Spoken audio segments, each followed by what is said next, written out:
Hello everyone, I got 5 jokes for you today. My 67-year-old dad and I were taking a bus ride through the city, heading downtown to catch a movie at the local theater. As we sat there chatting, a young punk boarded the bus. Her appearance was quite striking, with multicolored spiked hair in shades of green, purple, and orange. Her attire consisted of a tattered mix of leather and rags, and her bare legs were visible beneath her worn-out shoes. To complete the look, her face and body were adorned with an array of pierced jewelry. As the bus rumbled along, the young woman made her way down the aisle and took the only vacant seat, which happened to be directly across from us. My dad couldn't help but raise an eyebrow and fix his gaze on the unusual sight before him. After a few minutes, the punk grew self-conscious of my dad's intense stare and finally barked at him. "What are you looking at, you old fart?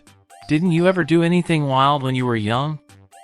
Without missing a beat or even a hint of hesitation, my dad coolly replied, "As a matter of fact, I did. I had a wild night in Singapore where I got incredibly drunk and had a rather intimate encounter with a parrot.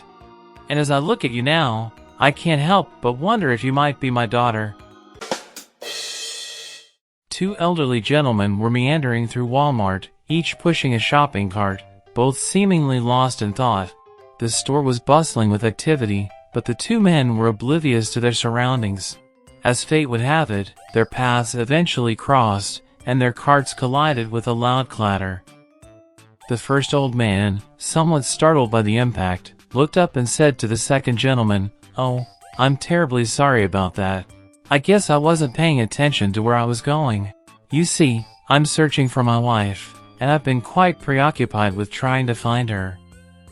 The second old man, chuckling slightly, replied, "Well, what a coincidence. I happen to be looking for my wife as well. She seems to have disappeared among the aisles, and I'm starting to get a bit desperate." The first old man, eager to help, said, "Well, perhaps we can assist each other in finding our respective spouses. If you don't mind me asking, what does your wife look like?"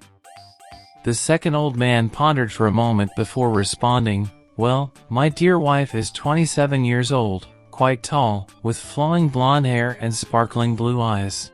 She has long, shapely legs, a rather ample bosom, and she's wearing the tiniest pair of shorts you've ever seen.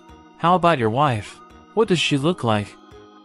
The first old man, after a brief pause, responded with a sly grin, "You know what? Let's focus on finding your wife instead." A prominent lawyer, known for his immense wealth and success, was approached one day by a representative from a renowned charity organization. The representative had noticed that the lawyer had made a staggering $10 million in the previous year, yet he hadn't donated a single cent to any charitable causes.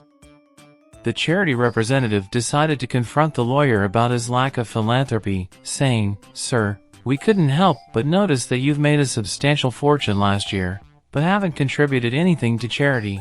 We were hoping you might consider supporting our cause."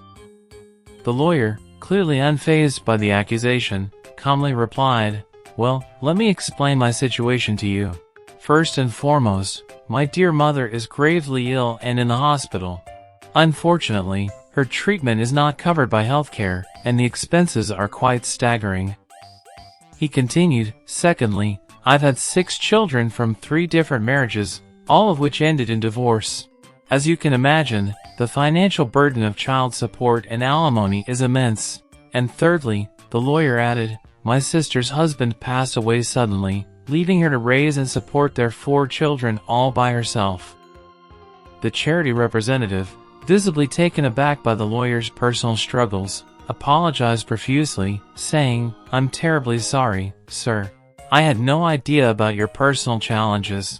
Now that I understand the situation, I feel quite guilty for even asking you to donate." The lawyer, with a sly grin, responded, "Well, if I don't give any money to my own family members who are in need, why on earth would I give any to you?"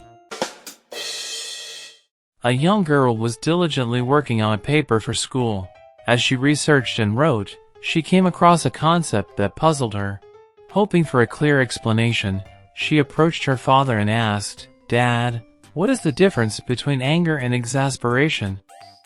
Her father thought for a moment, then replied with a smile, "It's mostly a matter of degrees, sweetheart. But let me demonstrate what I mean by that."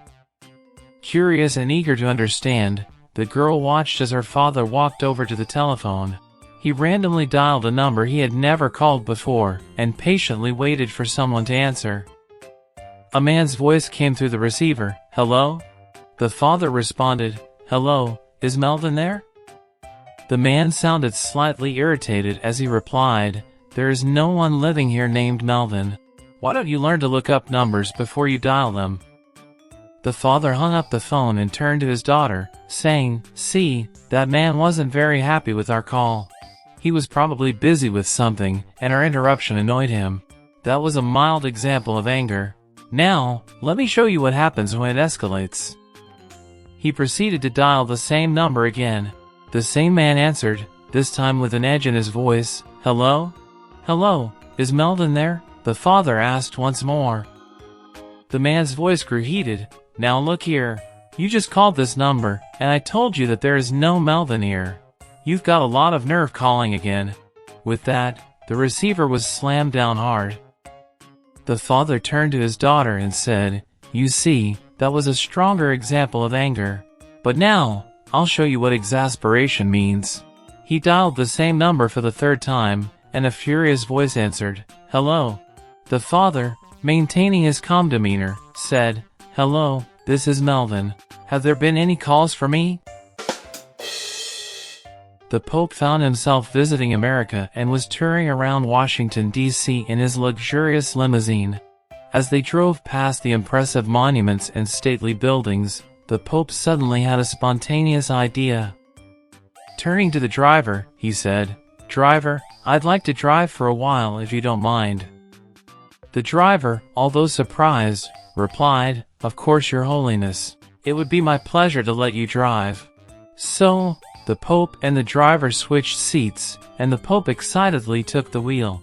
He started driving the limo like an absolute maniac, weaving in and out of traffic, speeding at 80 miles per hour, cutting off other vehicles, and even driving over embankments and curbs.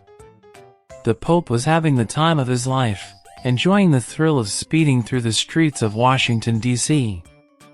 As one might expect, a police officer soon noticed the reckless limo and pulled it over. The cop stepped out of his squad car and approached the limousine, intending to give the driver a piece of his mind and a hefty ticket. The Pope, unaware of the gravity of the situation, rolled down his window with a smile.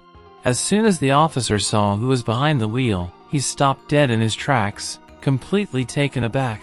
Stammering, the cop managed to say, "Okay buddy, have a nice day." He then retreated to his squad car, still trying to process what he had just seen. As he got back in the car, his partner asked, "What happened? Who was that? A senator?" "No, more important," replied the cop, still in shock. "The president?" his partner inquired further. "No, even more important," the cop insisted. "An ambassador? A foreign dignitary?" his partner continued to guess.